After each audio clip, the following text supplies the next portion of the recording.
Justiça do Trabalho decide que Uber deverá registrar motoristas. A Justiça do Trabalho decidiu que a Uber deverá registrar uma carteira em carteira todos os seus motoristas ativos, assim como aqueles que vierem a trabalhar na plataforma a partir de agora. A decisão da Quarta Vara do Trabalho de São Paulo, assinada pelo juiz Maurício Pereira Simões, tem abrangência nacional. A sentença resultante da ação civil pública ajuizada pelo Ministério Público do Trabalho em São Paulo. A plataforma digital foi condenada a pagar ainda R$1 bilhão por danos morais coletivos.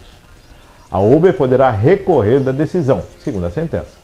A plataforma digital deverá registrar os motoristas apenas após o trânsito em julgado da ação, ou seja, após o julgamento de todos os recursos. A obrigação de fazer deverá ser cumprida no prazo de 6 meses a contar do trânsito em julgado e intimação para o início do prazo, diz a sentença.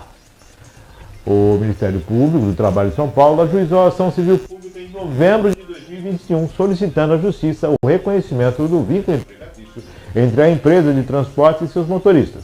O Ministério Público do Trabalho afirmou que teve acesso a dados da Uber que demonstrariam o controle da plataforma digital sobre a forma como as atividades profissionais deveriam ser exercidas e que configuraria a relação de emprego. O juiz do trabalho acatou na decisão o argumento do Ministério Público: o poder de organização produtiva da Uber sobre os motoristas é muito maior do que qualquer outro já conhecido pelas relações de trabalho até o momento. Não se trata do mesmo nível de controle, trata-se de um nível maior, mais efetivo, alguns trabalhando com um inconsistente coletivo de motoristas, indicando recompensas e perdas por atendimentos ou recusas. Esta estar conectado com uma viagem ou não.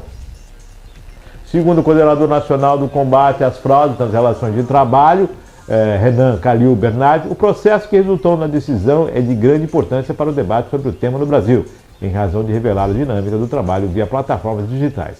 A ação demandou análise jurídica densa e, sem sombra de dúvidas, o maior cruzamento de dados da história do MP e da Justiça do Trabalho, destacou.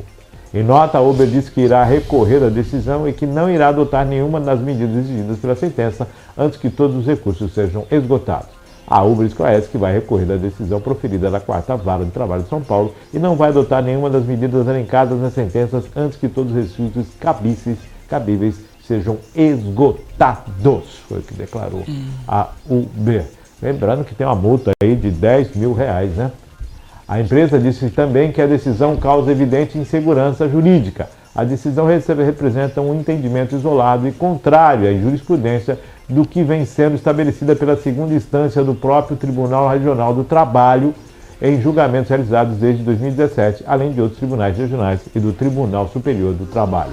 A Uber afirmou ainda ter convicção de que a sentença não considerou adequadamente o robusto conjunto de provas produzidas no processo e que a decisão se baseou em posições doutrinárias já superadas, inclusive pelo Supremo Tribunal Federal. As informações são da Agência Brasil. André. O Márcio, que é complicado, né? Porque a Uber já está aí há tanto tempo. Realmente ajuda muitos profissionais liberais.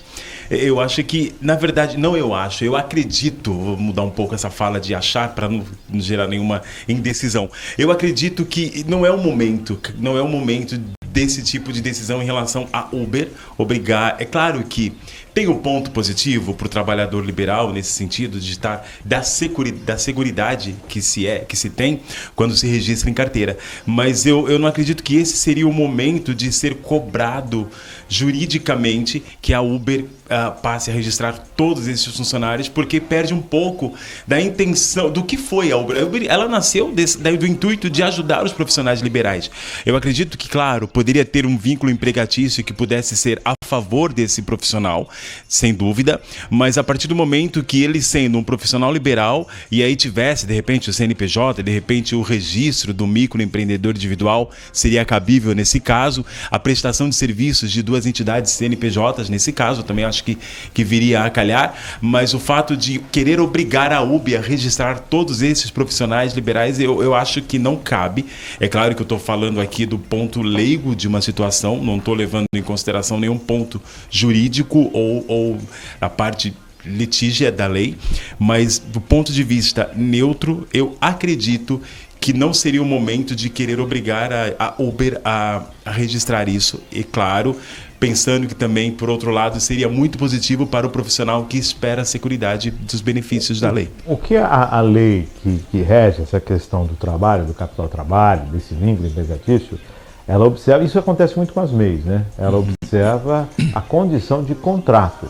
A condição de contrato ele tem determinadas cláusulas e controles, mas nesse caso, o que denota é que a plataforma ela usa de um subterfúgio para ter a mão de obra com vínculo empregatício, sem o reconhecimento disso e sem o pagamento de tributos e, lógico, a seguridade do trabalhador. É isso que o Ministério Público do Trabalho está observando e está exercendo. A situação que você traz, que é o que a Uber se propõe e o que está sendo feito, ela realmente veio e impactou o país, impactou a forma de ir e vir, né? Muito mais barato, muito mais fácil. Com essa decisão, eu não sei qual será o impacto, se ela for realmente levada à risca e realmente for exercida e não tiver mais recurso e realmente ter que exercer esse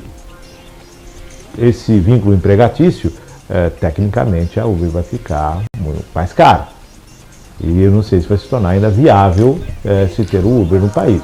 Mas é necessário observar essa questão das regras judiciais, do trabalho. Opa, se a lei, cumpra-se a lei. Se você está agindo fora da lei, cumpra-se a lei. Voltamos no 8 de janeiro. A lei é para ser cumprida. Então, por isso que eu falo, pensando nesse princípio de leis, como leigo, acho que o mais adequado seria a possibilidade do profissional liberal se tornar um microempreendedor individual. Entendeu? Porque aí fica a prestação de serviço das duas partes. Mas tem que ser uma prestação de serviço e não um disfarce, para burlar o vínculo empregatício. Exatamente.